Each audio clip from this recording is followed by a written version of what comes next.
Review of laws of integers.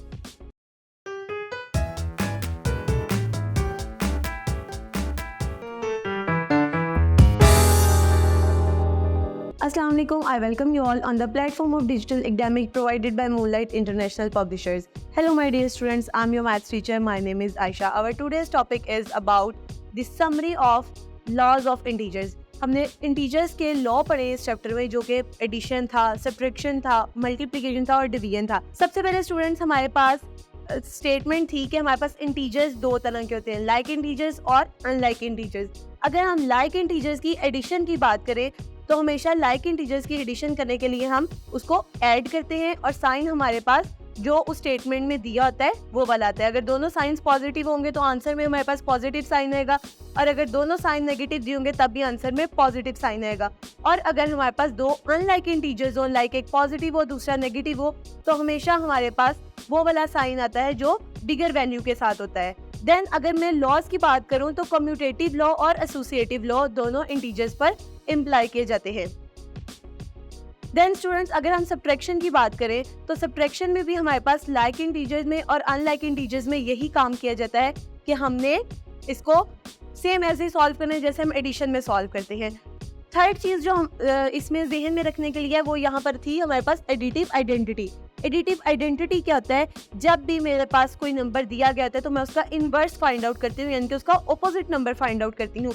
If we have a number 4 so the inverse of 4 is -4। तो जब मैं इन दोनों numbers को add करूंगी, जब मैं 4 में -4 ऐड करूंगी तो मेरे पास आंसर आएगा 0।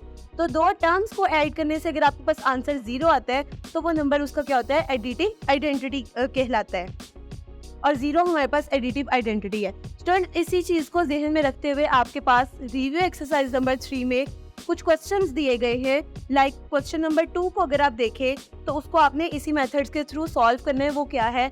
0 डिवाइडेड बाय ब्रैकेट -99। आपने 0 को 99 पे डिवाइड करना है। स्टूडेंट्स आप लोगों ने ये अपनी पिछली क्लासेस में और इस चैप्टर में भी पढ़ा था कि जब भी आप 0 को किसी नंबर पे डिवाइड करते हैं तो आपके पास आंसर क्या आता है? 0 आता है। और 0 एक न्यूट्रल नंबर है, उसके साथ ना पॉजिटिव साइन आएगा और ना ही नेगेटिव साइन आएगा। इसी तरह स्टूडेंट्स आपके पास इस क्वेश्चन का सेकंड पार्ट है, that is -13 multiply by 13 divided by -13 and whole divided by 13। आप लोगों ने क्या करना है स्टूडेंट्स? सबसे पहले जो लास्ट में आपके पास -13 दिया गया था न्यूमरेटर में, आपने उस डिवाइड के साइन को मल्टीप्लाई में चेंज करना है। जब हम उस डिवाइड के साइन को मल्टीप्लाई में चेंज करेंगे तो हमारे पास स्टेटमेंट बन जाएगी -13 मल्टीप्लाई बाय 13 मल्टीप्लाई बाय 1/-13। आपने 1/13 का जो 13 है उसको दूसरे 13 के साथ कट कर देना है और हमारे पास स्टेटमेंट बनेगी -13 मल्टीप्लाई बाय -1 डिवाइडेड बाय 13। अब न्यूमरेटर में मेरे पास आ गया -13 मल्टीप्लाई बाय -1। जब मैंने इन दोनों टर्म्स को मल्टीप्लाई किया तो मेरे पास आंसर आया +13, क्योंकि माइनस माइनस प्लस होते हैं। 13/13 आ गया। जब ये दोनों टर्म्स आपस में कैंसिल होंगी तो आपके पास आंसर क्या आ जाएगा? 1। सो स्टूडेंट्स इस एक्सप्रेशन का हमारे पास आंसर आ गया 1। इसी तरह स्टूडेंट्स आप लोगों ने इस क्वेश्चन नंबर 2 के रिमेनिंग पार्ट्स को सॉल्व करने। इसी तरह स्टूडेंट्स अगर हम क्वेश्चन नंबर 4 की बात करें तो उसमें उन्होंने कहा है if -7, -5 and +11 are 3 integers then verify associative property of multiplication and distributive property of multiplication for these integers।